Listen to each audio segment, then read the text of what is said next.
Fight கொடுத்துட்டேன் record பண்ணும்போது. Okay நான் அடிச்சுக்கிட்டே இருக்கும். ஓ முடிஞ்சா நான் ஏதோ முடியலையோன்னு நினச்சிட்டேன். வாங்க பார்ப்போம். ஒபிட்டோ வாங்கிட்டேன்டா.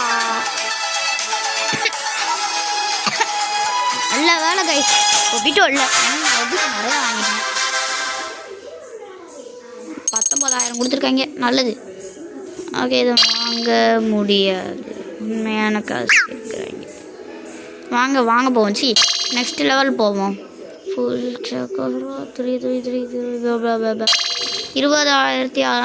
கொடுக்குறாங்க. இவனை அழைச்சா இவனை பெரிய இவனா பார்ப்போம். பார்க்குறாங்க கஷ்டம் மட்டமான ஆளாச்சே.